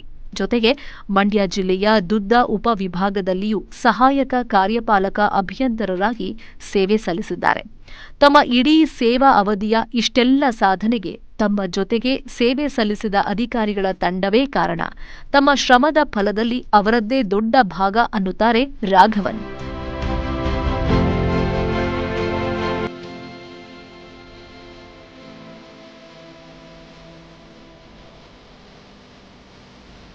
ಆದರೆ ನಾನು ಸೆಕ್ರೆಟ್ರಿ ಆಗ್ತೀನಿ ಅಂದ್ಕೊಂಡಿರಲಿಲ್ಲ. ನಾನು ಫಸ್ಟು ಸ್ಕೂಲಲ್ಲಿದ್ದಾಗ ನನ್ನ ಕನಸಿದ್ದು ಮೇಷ್ಟ್ರು ಆಗ್ಬೇಕಂತ ಹೇಳ್ಬಿಟ್ಟು. ಯಾಕಂದರೆ ನನಗೆ ಮೇಷ್ಟ್ರೇ ಬಿಟ್ಟರೆ ಬೇರೆ ಯಾರು ನೋಡಿರಲಿಲ್ಲ ನನ್ನಲ್ಲಿ. ಅವರೊಬ್ಬರೇ ನನಗೆ ಇನ್ಸ್ಪೈರ್ ಆಗ್ತಾ ಇದ್ದಿದ್ದು ಸ್ಟಾರ್ಟಿಂಗಲ್ಲಿ. ಆಮೇಲೆ ಸ್ವಲ್ಪ ದಿವಸ ಆದಮೇಲೆ ಸ್ಕೂಲ್ ಇನ್ಸ್ಪೆಕ್ಷನ್ಗೆ ಒಬ್ಬರು ಇನ್ಸ್ಪೆಕ್ಟರ್ ಬರೋರು. ನಾನು ಇನ್ಸ್ಪೆಕ್ಟರ್ ಆಗಬೇಕು ಅಂದ್ಕೊತ ಇದ್ದೆ. ಮೇಷ್ಟ್ರು ಬೇಡ, ಇನ್ಸ್ಪೆಕ್ಟರ್ ಆದರೆ ಮೇಷ್ಟ್ರ ಮೇಲೆ ಅಲ್ವಾ ಇವರು, ಅವ್ರನ್ನೂ ಕ್ವಶನ್ ಮಾಡ್ಬೋದು ಅಂತ ಹೇಳ್ಬಿಟ್ಟು. ಆಮೇಲೆ ಹೈಸ್ಕೂಲ್ಗೆ ಹೋದ್ಮೇಲೆ ಸ್ವಲ್ಪ ಅಷ್ಟೊತ್ತಿಗೆಲ್ಲ ಓದೋದು ಸ್ವಲ್ಪ ನನಗೆ ಗೀಳಿತ್ತು. ಬಹಳ ಸಹೃದಯಿಗಳು, ಕಷ್ಟಪಟ್ಟು ಕೆಲಸ ಮಾಡ್ತಕ್ಕಂಥ ಅಧಿಕಾರಿ ಹಾಗೂ ಯಾವುದೇ ಕಾರಣಕ್ಕೂ ನಿಯಮಗಳನ್ನು ತಪ್ಪಿಸದೆ ಕೆಲಸವನ್ನು ನಿರ್ವಹಿಸಿರತಕ್ಕಂತಹ ಎಲ್ಲ ಜನರಿಗೆ, ಅಧಿಕಾರಿಗಳಿಗೆ ಸಹಾಯ ಮಾಡಿರ್ತಕ್ಕಂಥ ಅಧಿಕಾರಿ ಅವರ ನಿವೃತ್ತಿ ಜೀವನ ಸುಖಕರವಾಗಿರಲಿ ಎಂದು ನಾನು ಈ ಮೂಲಕ ಹಾರೈಸುತ್ತೇನೆ. ನನಗೆ ಒಬ್ಬ ಇಲಾಖೆಯಲ್ಲಿ, ಲೋಕೋಪಯೋಗಿ ಇಲಾಖೆಯಲ್ಲಿ, ನೀರಾವರಿ ಇಲಾಖೆಯಲ್ಲಿ ಒಬ್ಬ ಇಂಜಿನಿಯರ್ಗೆ ಅಂತಿಮ ಅಂದರೆ ಅವರು ಸರ್ಕಾರದಲ್ಲಿ ಕಾರ್ಯದರ್ಶಿಯಾಗಿ ಕೆಲಸ ಮಾಡ್ತಕ್ಕಂಥದ್ದು. ನನಗೆ ಇಷ್ಟು ಸಂತೋಷ ಆಗ್ತಾ ಇದೆ. ರಾಘವನ್ ಅವರು ಮಾಡಿದಂಥ ಕೆಲಸ ಕಾರ್ಯಗಳನ್ನು ಸರ್ಕಾರ ಗುರುತಿಸಿ ಅವರು ಜನಮನಗಳಲ್ಲಿ ತೋರಿದಂಥ ಪ್ರೀತಿ ವಿಶ್ವಾಸಗಳನ್ನು ಮೆಚ್ಚಿ ಕೊನೆಗೆ ಅವರು ಸಣ್ಣ ನೀರಾವರಿ ಇಲಾಖೆಯಲ್ಲಿ ಕಾರ್ಯದರ್ಶಿಗಳಾಗಿ ತಮ್ಮ ಅಮೋಘ ಅಮೂಲ್ಯವಾದ ಸೇವೆಯನ್ನು ಸಲ್ಲಿಸಿ ಇದೇ ಏಪ್ರಿಲ್ ತಿಂಗಳಲ್ಲಿ ನಿವೃತ್ತರಾಗ್ತಾ ಇದ್ದಾರೆ ಅಂತ ಕೇಳಿ ಭಾಳ ಸಂತೋಷ ಆಯಿತು. ಸರ್ಕಾರಿ ಸೇವೆಯಲ್ಲಿ ಎಂದಿಗೂ ದಣಿವರಿಯದಂತೆ ಸಾಗಿ ಬಂದ ರಾಘವನ್ ರವರ ಶಕ್ತಿ ಅವರ ಪತ್ನಿ ಶ್ರೀಮತಿ ವರಲಕ್ಷ್ಮಿಯವರು. ಜ್ಯೇಷ್ಠ ಪುತ್ರ ತನ್ಮಯ್, ಸೊಸೆ ಸಿ ಕೀರ್ತನ ಹಾಗೂ ಕಿರಿಯ ಪುತ್ರ ಡಾಕ್ಟರ್ ಶಶಾಂಕ್ ಹಾಗೂ ಇಡೀ ಕುಟುಂಬ ವರ್ಗವೇ ರಾಘವನ್ ಅವರಿಗೆ ಸ್ಫೂರ್ತಿ. ರಾಘವನ್ ಅವರಿಗೆ ಸಂಗಾತಿಯಾಗಿ ಬಂದಿದ್ದು ಸ್ನೇಹಿತನ ತಂಗಿ. ರಾಘವನ್ ಅವರನ್ನು ಹತ್ತಿರದಿಂದ ಕಂಡಿದ್ದ ನರಸಿಂಹರಾಜು ತಮ್ಮ ತಂಗಿಯನ್ನು ಅವರಿಗೆ ಕೊಟ್ಟು ಮದುವೆ ಮಾಡುವ ಪ್ರಸ್ತಾಪ ಮುಂದಿಟ್ಟರು. ಹೀಗೆ ಗೆಳೆಯನ ತಂಗಿಯನ್ನು ಮದುವೆಯಾದ ರಾಘವನ್ಗೆ ಸಿಕ್ಕಿದ್ದು ಮತ್ತೊಂದು ದೊಡ್ಡ ಕುಟುಂಬ. ಅವರೆಲ್ಲ ಒಟ್ಟಿಗೆ ಸೇರಿದ್ರೆ ಮನೆಯಲ್ಲಿಯೇ ಊರ ಜಾತ್ರೆ ಕಣ್ಣಂತಾಗುತ್ತೆ ಅಂತ ಖುಷಿ ಪಡ್ತಾರೆ ರಾಘವನ್. ರಾಘವನ್ ಒಂದು ಮಹಾಶಕ್ತಿ. ಆತ 92ರಿಂದ ನನಗೆ ಸ್ನೇಹಿತನಾಗಿ, 95ರಲ್ಲಿ ಸಹೋದ್ಯೋಗಿಯಾಗಿ, 96ರಲ್ಲಿ ಭಾವನಾಗಿ ನನ್ನ ಜೀವನದಲ್ಲಿ ಎಂಟ್ರಿ ಕೊಟ್ಟರು. ಆವತ್ತಿಂದ ಇವತ್ತರೆಗೂ ನನಗೆ ಆತ್ಮೀಯ ಸ್ನೇಹಿತನಾಗಿ, ಎಲ್ಲದಕ್ಕಿಂತ ಹೆಚ್ಚಾಗಿ ಆತ್ಮೀಯ ಸ್ನೇಹಿತನಾಗಿ, ನನಗೆ ಒಬ್ಬ ಸಪೋರ್ಟರಾಗಿ ನನಗೆ ತುಂಬ ಉತ್ತೇಜನ ನೀಡಿದ್ದಾರೆ. ನನ್ನ ತಂಗಿಗೆ ಕೊಟ್ಟ ಮೇಲೆ ನಮ್ಮದಿನ್ನೂ ಹೆಚ್ಚಿನ ಸಂಬಂಧ ಬೆಳೀತು. ನಂತರ ಕ್ರಮೇಣ ಸ್ವಲ್ಪ ಮೇಲೆ ಬಂದು ಈಗ ತಾವೇನು ನೋಡ್ತಾ ಇದ್ದೀರಿ ಮನೆ, ಅದು ಇತ್ತೀಚೆಗೆ ಅವ್ರ ಮಕ್ಕಳು ಮರಿಯೆಲ್ಲ ದೊಡ್ಡವರಾದ್ಮೇಲೆ ಕಟ್ಟಿದಂಥ ಮನೆ. ಅದ್ರಲ್ಲಿ ತುಂಬು ಕುಟುಂಬದ ಜೀವನ. 4 ಜನ ಅಕ್ಕ ತಂಗಿಗಳು, 4 ಜನ ಹೆಣ್ಮಕ್ಳ ಜೊತೆ ಅವರು ತುಂಬು ಜೀವನ ನಡೆಸಿದ್ರು. 3 ಜನ ಅಣ್ಣ ತಮ್ಮಂದರು ತುಂಬ ಒಳ್ಳೆಯ ಜನ. ನಾವು ಸ್ನೇಹಿತರಾಗಿ ಸುಮ್ಮನೆ ಏನಿದ್ದೇನಿಲ್ಲ. ಆ್ಯಸ್ ಎ ಫ್ರೆಂಡ್ಸ್ ತುಂಬ ಕಚ್ಚಾಡಿದ್ದೀವಿ, ಹೊಡೆದಾಡಿದ್ದೀವಿ, ಪ್ರೀತಿ ಮಾಡಿದ್ದೀವಿ, ಹೊಂದ್ಕೊಂಡು ಹೋಗಿದ್ದೀವಿ, ತುಂಬ ಜನಕ್ಕೆ ಜೊತೆಯಲ್ಲಿ ನಿಂತು ಸಹಕಾರ ನೀಡಿದ್ದೀವಿ. ಅವೆಲ್ಲದಕ್ಕೂ ಅವರ ಒಂದು ಉತ್ತೇಜನ ತುಂಬ ಚೆನ್ನಾಗಿತ್ತು. ನಾವಿಬ್ಬರು ಯಾವತ್ತೂ ಭಾವ ಅಂತ ಬಿಹೇವ್ ಮಾಡಿದ್ದೇ ಇಲ್ಲ. ನಾವು ಆ್ಯಸ್ ಎ ಫ್ರೆಂಡ್ ನಾವಿಬ್ಬರು ಚೆನ್ನಾಗಿದ್ದೀವಿ, ಆತ್ಮೀಯ ಸ್ನೇಹಿತರು. ಇದನ್ನು ನಾವು ಮುಂದಕ್ಕೆ ದೇವರು ನಮ್ಮಿಬ್ಬರಿಗೂ ಕಂಟಿನ್ಯೂ ಮಾಡಲಿ ಅಂತ ಕೇಳ್ಕೊಳ್ತಾರೆ. ಕುಗ್ರಾಮ ಅಂತ ಇಂದ ಬಂದು ಅವರು ದೊಡ್ಡ ಸಾಧನೆ ಅದು ಮಾಡಿದ್ದಾರೆ. ಆಮೇಲೆ ಹೇಗೆ ಅದೆಲ್ಲ ಸಾಧನೆ ಮಾಡೋಕ್ಕಾಯ್ತು ಅಂದರೆ ಅವತ್ತಿನ ವ್ಯಕ್ತಿತ್ವ, ರಾಘವನ ವ್ಯಕ್ತಿತ್ವ ಇದೆಯಲ್ಲ, ಸೊ ಎಲ್ಲನೂ ಸಣ್ಣವರಿಂದ ಹಿಡಿದು ದೊಡ್ಡವರವರೆಗೂ ಭಾಳ ಅಚ್ಚುಮೆಚ್ಚು ಅಂತ. ಅವ್ರ ಕಡೆ ಜನಗಳಿಗೂ ಅಷ್ಟೇ, ನಮ್ಮ ಕಡೆ ಇದಕ್ಕೂ ಅಷ್ಟೇ. ಆಮೇಲೆ ಎರಡೂ ಇದನ್ನು ಗುಂಪನ್ನು ಒಟ್ಟು ಮಾಡಿದ್ರು.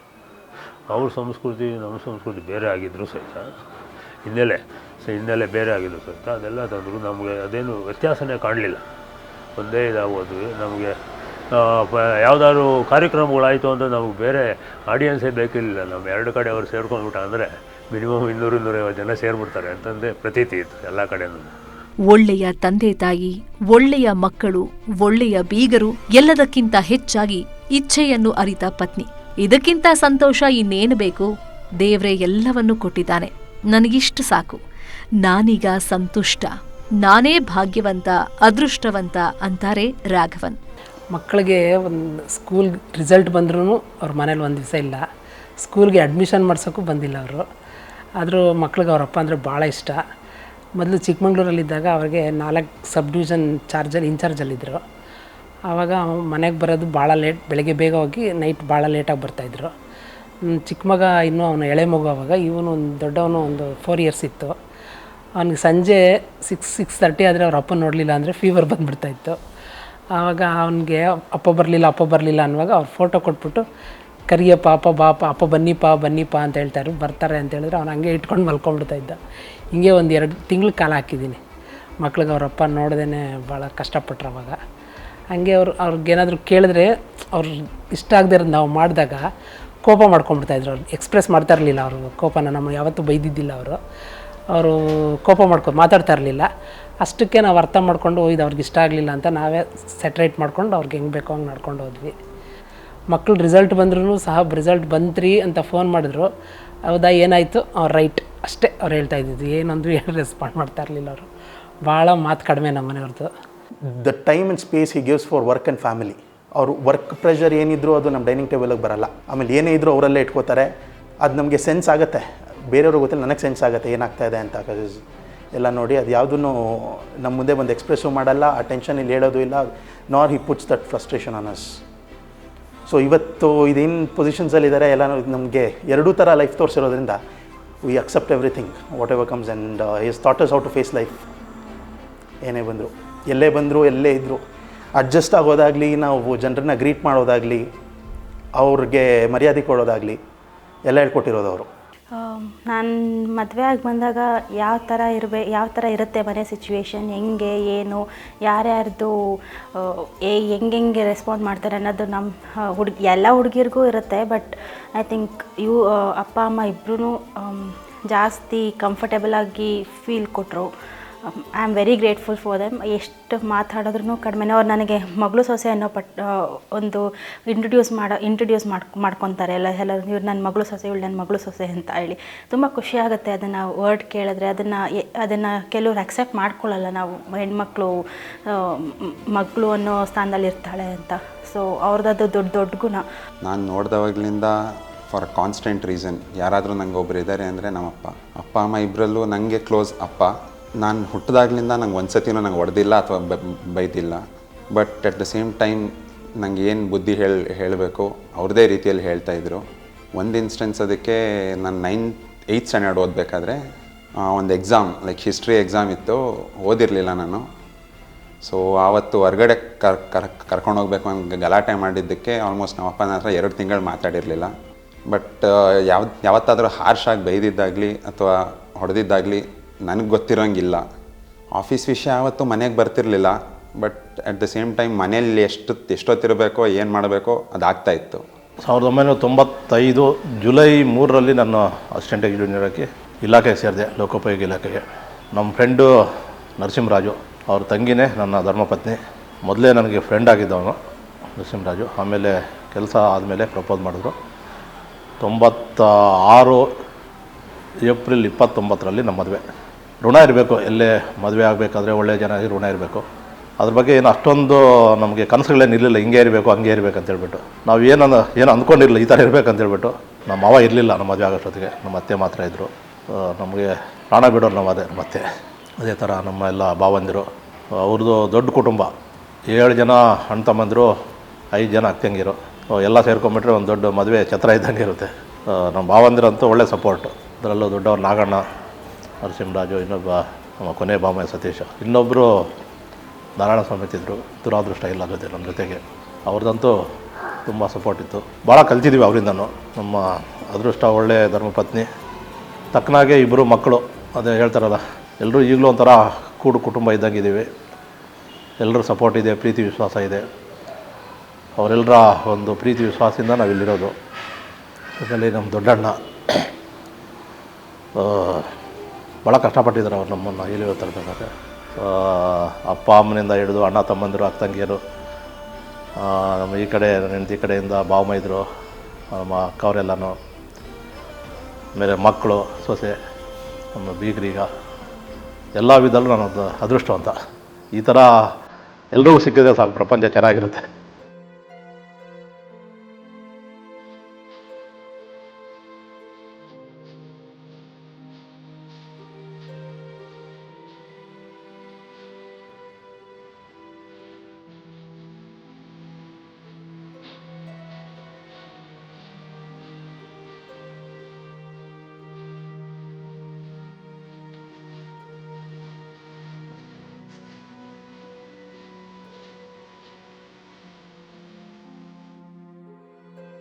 ನೀವು ಸುಮ್ಮನೆ ಬೆಂಗಳೂರಿಗೆ ಬನ್ನಿ, ಪೇಪರು ಓದ್ಬೋದು, ಬೇರೆ ಯಾವುದನ್ನು ಸಣ್ಣ ಪುಟ್ಟ ಅಪಾಯಿಂಟ್ಮೆಂಟ್ಗಳನ್ನು ಸಿಕ್ಕಿದ್ರೂ ಸಹ ನೋಡ್ಬೋದು.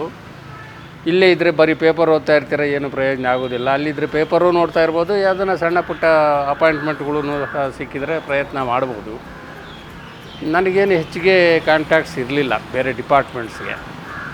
ಆದರೂ ಬಾರಪ್ಪ ನೋಡೋಣ ಅಂತಂದು ಹೇಳಿಬಿಟ್ಟು ಈ ಬಾಯ್ಲರ್ಸ್ ಡಿಪಾರ್ಟ್ಮೆಂಟ್ನಲ್ಲಿ ಒಬ್ಬರು ಪರಿಚಯ ಇದ್ದರು, ಡೈರೆಕ್ಟ್ರು. ಅವ್ರನ್ನ ಕೇಳಿದ್ರೆ ಇನ್ನೂ ಯಾರೇನೋ ಎಲ್ಲ ಒಂದು ಕಡೆ ತೋರಿಸ್ತಾರೆ ಅಂತಂದು ಹೇಳ್ಕೊಂಡು ಕರ್ಕೊಂಬಂದೆ. Fortunately enough it is his fortunation. My part is nowhere concern in his life. ಏನೋ ಬನ್ನಿ ಅಲ್ಲೇ ನಮ್ಮ ಮನೆಗೆ ಇದ್ಬಿಟ್ಟು ಬೇಕಾದ್ರೆ ಹೋಗಿರಿ ಏನಂತೆ ಅಂತಂದು ಹೇಳಿ ಕರ್ಕೊಂಬಂದೆ. ಅಷ್ಟು ಬಿಟ್ಟರೆ I have not helped him anything and anymore. ಒಂದು ಸ್ಟೇಟ್ ಲೆವೆಲ್ ಆಫೀಸರ್ ಆಗಿ ರಿಟೈರ್ ಆಗಿದ್ದಾರೆ ಅಂತಂದು ಹೇಳಿದ್ರೆ it is really A great thing. ನಮಗೆ ಭಾಳ ಜಂಬ ಅಂತಲೇ ಹೇಳಬೇಕು, ಹೆಮ್ಮೆ ಅಂತಲೂ ಹೇಳ್ಬೋದು. ಜಂಬ ಅಂತಂದ್ರೆ ಒಂದು ಸ್ವಲ್ಪ ಕಷ್ಟ, ಚೆನ್ನಾಗಿರಲ್ಲ ಅಷ್ಟೊಂದು. ಹೆಮ್ಮೆ ಅಂತಂದು ಹೇಳಿದ್ರೆ ಚೆನ್ನಾಗಿರುತ್ತೆ ಅಂತ ಕಾಣ್ತದೆ. ಮತ್ತು ಇವರು ಬೆಳೆದು ಬಂದಿರತಕ್ಕಂಥದ್ದನ್ನು ನೋಡಿದರೆ ಈ ಕಾರ್ಯಕ್ಷಮತೆ ಚೆನ್ನಾಗಿರೋದ್ರಿಂದ ಇವರಿಗೆ ಒಂದು ಹುದ್ದೆಯ ಬಡ್ತಿಗಳು ಹೆಚ್ಚಿಗೆ ಸಿಗ್ತಾ ಇರ್ತಕ್ಕಂಥದ್ದನ್ನು ನೋಡ್ತೀವಿ. ಬಡ್ತಿ ಸುಮ್ಮನೆ ಎಲ್ಲನೂ ಕೂಡ ಸರ್ಕಾರದಲ್ಲಿ ಸಿಗೋಲ್ಲ. ಕಾರ್ಯತತ್ಪರತೆ ಇರ್ತಕ್ಕಂಥವ್ರಿಗೇನು ಕೂಡ ಹೆಚ್ಚಿಗೆ ಒಂದು ಹುದ್ದೆಯನ್ನು ಕೊಡ್ತಕ್ಕಂಥದ್ದಾಗಿದೆ. ಬೇರೆ ಬೇರೆ ಸ್ತರಗಳಲ್ಲೂ ಕೂಡ ಇಂಜಿನಿಯರಿಂಗ್ ವಿಭಾಗದಲ್ಲಿ ಭಾಳ ಹೆಸರನ್ನು ಕೂಡ ಮಾಡಿದ್ದಾರೆ. ಮತ್ತು ಎಲ್ಲ ರಂಗದಲ್ಲೂ ಕೂಡ ಜನಮನ್ನಣೆಯನ್ನು ಕೂಡ ತುಂಬ ಕಲಿಸಿದ್ದಾರೆ. ಸರ್ಕಾರದಲ್ಲೂ ಕೂಡ ಉತ್ತಮವಾಗಿರ್ತಕ್ಕಂಥ ಹೆಸರನ್ನು ಕೂಡ ಮಾಡಿದ್ದಾರೆ. ಯಾರೇ ಬಂದರೂ ಸಹ ಏನಾದರೂ ನನ್ನ ಕೈಲಾದಷ್ಟು ಸಹಾಯ ಮಾಡಬೇಕು ಅಂತಹ ಹೃದಯ ಸದಾ ಮಿಡಿತಾ ಇದ್ದಂತಹ ಹಿನ್ನೆಲೆ ರಾಘವನ್ ಅವರ ವ್ಯಕ್ತಿತ್ವ ಅಂತ ನಾವು ಹೇಳ್ಬೋದು. ಒಬ್ಬ ವ್ಯಕ್ತಿಗೆ ಹಣ ಮತ್ತು ಅಧಿಕಾರ ಬಂದಾಗ ಅವರ ನಡವಳಿಕೆಗಳು, ಅವರ ಬದ್ಧತೆಗಳು, ಅವ್ರ ವಿಚಾರಗಳು ಹೇಗಿರ್ತವೆ ಅಂತ ನಾವು ಕಂಡಿದ್ದೇವೆ. ಅವರ ಬಾಡಿ ಲ್ಯಾಂಗ್ವೇಜ್ಗಳಿರ್ಬೋದು, ಅವರ ಬದುಕಿನ ಶೈಲಿ ಇರ್ಬೋದು, ಇವ್ರಿಗೆ ಎಲ್ಲ ಇದ್ದರೂ ಸಹ ಭಾಳ ಸೌಮ್ಯತೆಯಿಂದ, ಭಾಳ ಸೌಜನ್ಯತೆಯಿಂದ ಮಾತಾಡಿರ್ತಕ್ಕಂಥ ರಾಘವನ್ ವ್ಯಕ್ತಿತ್ವ ನಿಜವಾಗ್ಲೂ ಸರ್ಕಾರಿ ಸೇವೆಯಲ್ಲಿರ್ತಕ್ಕಂತಹ ಉನ್ನತ ಹುದ್ದೆಯನ್ನು ಅಲಂಕರಿಸ್ತಕ್ಕಂತಹ ಯಾರಿಗೇ ಆಗಲಿ ಒಬ್ಬ ಮಾದರಿ ವ್ಯಕ್ತಿತ್ವ ಅಂತ ಹೇಳಿದ್ರೆ ತಪ್ಪಾಗಲಿಕ್ಕಿಲ್ಲ. ಅಂದಿನ ಕಾಲದಲ್ಲಿ ಸೌಲಭ್ಯ ವಂಚಿತವಾದ ಪ್ರದೇಶದಲ್ಲಿ ಬೆಳೆದು ತನ್ನ ಒಂದು ಲಭ್ಯವಿರುವ ಎಲ್ಲ ಒಂದು ಸಾಮಾಜಿಕ ಸೌಲಭ್ಯಗಳನ್ನು ಬಳಸಿಕೊಂಡು ಒಂದು ಸಾಧನೆಯನ್ನು ಮಾಡಿ ಅಸಿಸ್ಟೆಂಟ್ ಎಕ್ಸಿಕ್ಯೂಟಿವ್ ಇಂಜಿನಿಯರ್ ಆಗಿ ನಮ್ಮ ಜೊತೆ ಕೆಲಸಕ್ಕೆ ಸೇರಿಕೊಂಡಿದ್ದು ಒಂದು ಸಾಧನೆ ಎಂದು ಪರಿಗಣಿಸಬಹುದಾಗಿದೆ. ಸೊ ಈಗ ಅವರು ನಿವೃತ್ತಿ ಅಂಚಿನಲ್ಲಿದ್ದು ಅವರ ನಿವೃತ್ತಿ ಜೀವನವು ನೆಮ್ಮದಿಯಿಂದ ಕೂಡಿರಲಿ ಎಂದು ಹೇಳ್ತೀನಿ. ಸುಮಾರು 2.5 ವರ್ಷ ಅವ್ರ ಜೊತೆ ಕೆಲಸ ಮಾಡಿದ್ದೀನಿ. ಆ ಸಂದರ್ಭದಲ್ಲಿ ನಾನು ಅವರಿಂದ ಬಹಳಷ್ಟು ಕಲ್ತಿದ್ದೀನಿ. ಹೇಗೆಂದರೆ ಒಬ್ಬ ಕಚೇರಿ ಮುಖ್ಯಸ್ಥರಾದಾಗ ನಾವು ಬರೀ ಆಫೀಸ್ ಕೆಲಸನ ಮಾತ್ರ ಎಕ್ಸ್ಟ್ರಾಕ್ಟ್ ಮಾಡಬೇಕು ಅನ್ನೋದಕ್ಕಿಂತ ಹೆಚ್ಚಾಗಿ ನಮ್ಮ ಜೊತೆ ಕೆಲಸ ಮಾಡ್ತಿರೋ ಒಂದು ತಂಡವಾಗಿ ಹೇಗೆ ಕೆಲಸ ಮಾಡಬೇಕು, ಮತ್ತು ನಮ್ಮ ಸಹೋದ್ಯೋಗಿಗಳು, ನಮ್ಮ ಕೈ ಕೆಳಗಿರೋರನ್ನ ಕುಂದುಕೊರತೆಗಳನ್ನ ಹೇಗೆ ವಿಚಾರಿಸ್ಕೋಬೇಕು, ಅವ್ರಿಗೆ ಯಾವ ರೀತಿ ನಾವು ನೆರವು ನೀಡಬೇಕು, ಕೆಲಸ ಮಾಡೋಕ್ಕೆ ಹೇಗೆ ಪ್ರೇರೇಪಿಸಬೇಕು ಅನ್ನೋದನ್ನು ನಾನು ಕಲ್ತಿದ್ದು ಅವರಿಂದನೇ. ನಾನು ರಾಘವನ್ ಸಾಹೇಬರಲ್ಲಿ ಕಂಡಂಥ ವಿಶೇಷವಾದಂಥ ಗುಣ ಏನಂದರೆ ತಮ್ಮ ಸಹೋದ್ಯೋಗಿಗಳ ಆಲೋಚನೆಗಳನ್ನು ಗೌರವಿಸುವಂಥದ್ದು ಮತ್ತು ತಮ್ಮ ಸಹೋದ್ಯೋಗಿಗಳ ನಡುವೆ ಉತ್ತಮವಾದಂಥ ಶಿಷ್ಟಾಚಾರವನ್ನು ಅನುಸರಿಸ್ತಕ್ಕಂಥದ್ದು ಹಾಗೂ ಯಾವುದೇ ಕೆಲಸವನ್ನು ಆಗಲಿ ಅಥವಾ ಯಾವುದೇ ಸಭೆ ಆಗಲಿ ಮಾಡಿದ್ರೆ ಆಳವಾಗಿ ಆ ವಿಚಾರದ ಬಗ್ಗೆ ಚರ್ಚಿಸಿ ನಿರ್ಧಾರ ತೆಗೆದುಕೊಳ್ಳತಕ್ಕಂಥದ್ದು ಹಾಗೂ ತೆಗೆದುಕೊಳ್ಳತಕ್ಕಂಥ ನಿರ್ಧಾರ ನಿಯಮದ ಅಡಿಯಲ್ಲಿ ನಿಯಮಾನುಸಾರ ಮಾಡ್ತಕ್ಕಂಥದ್ದು ಇದು ಅವರ ಯಶಸ್ಸಿನ ಒಂದು ಅದ್ಭುತವಾದಂಥ ಗುಣ.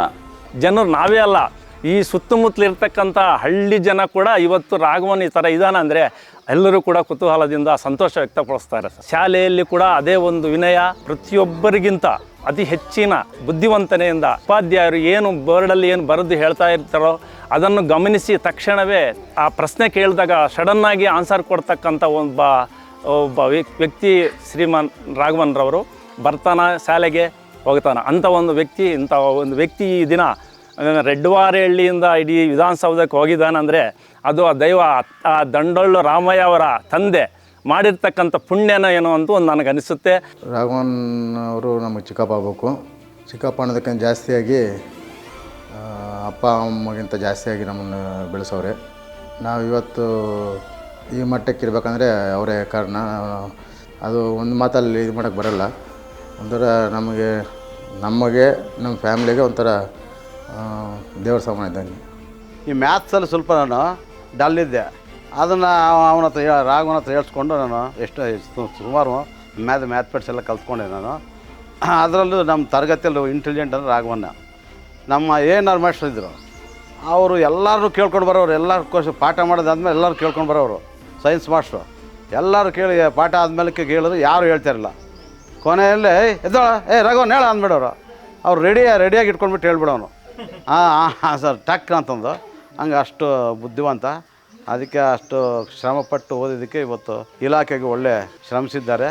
ಅವ್ರಿಗೆ ಅಕ್ಕಿ ಕಳಿಸ್ಬೇಕಂದ್ರೆ ನಮ್ಮ ತಾಯಿ ಒಂದು 10 ದಿವಸ ಗಲಾಟೆ ಮಾಡಬೇಕು ಮನೆಯಲ್ಲಿ. ಅವ್ನು ಫೋನ್ ಕಾರ್ಡ್ ಬರೀತಾನೆ, ಅಕ್ಕಿ ಇಲ್ಲ, ಏನು ಮಾಡಬೇಕು, ಹೆಂಗೆ ಮಾಡಬೇಕು, ನೀನು ಅಕ್ಕಿ ತಗೊಂಬ ಅಂದರೆ ತರಲಿಲ್ಲ ಅಂತ ನಮ್ಮ ಅಪ್ಪನ ಮೇಲೆ ಗಲಾಟೆ ಮಾಡೋರು. 2 ತಿಂಗಳಿಗೋ 3 ತಿಂಗಳಿಗೋ ಒಂದು 10,000 15,000 ಅಕ್ಕಿ ಚಟ್ನಿ ಪುಡಿ ಕಳಿಸಿದ್ರೆ ಅದೇ ಅವ್ರ ಜೀವನ ಪಾಪ. ಆವಾಗ ಅದು ತಿಂದ್ಕೊಂಡೇ ಅವರು ಇಷ್ಟು ಮಟ್ಟಕ್ಕೆ ಬಂದರು. ಇಲ್ಲ ನಾವು ಚೆನ್ನಾಗಿ ಓದಬೇಕು, ನಮ್ಮ ಅಪ್ಪ ದುಡ್ಡು ಕಳಿಸಲಿಲ್ಲ, ನಾನು ಇಲ್ಲೇನು ಮಾಡೋದಂತ ಆವಾಗ ಹೊರಟು ಮನೆಗೆ ಬಂದಿದ್ರಿ. ಇವಾಗ ನಾನಿದ್ದಾಗ ಇರ್ತಿದ್ರು ಅಷ್ಟೇ. ಇವಾಗ ಇಬ್ಬರು ತಮ್ಮಂದಿರು ಸ್ಟೇಟ್ ಲೆವೆಲ್ ಲೀಡರ್ ಆಗಿದ್ದಾರೆ ಅಂದರೆ ಒಬ್ಬ ಮ್ಯಾಜಿಸ್ಟ್ರೇಟು, ಒಬ್ಬ ಚೀಫ್ ಸೆಕ್ರೆಟ್ರಿ. ನನಗೆಷ್ಟು ಗರ್ವ ಪಡುತ್ತೆ. ಅವರು ಮಾತಾಡೋಕ್ಕೆ ಇದು ಬರಲ್ಲ. ನಮ್ಮನ್ನು ದಂಡವರು ಅಂತ ಹೇಳ್ತಾರೆ ತೆಲುಗಲ್ಲಿ, ಈ ಊರಲ್ಲಿ ದಂಡು ಕುಟುಂಬ ಅಂತ.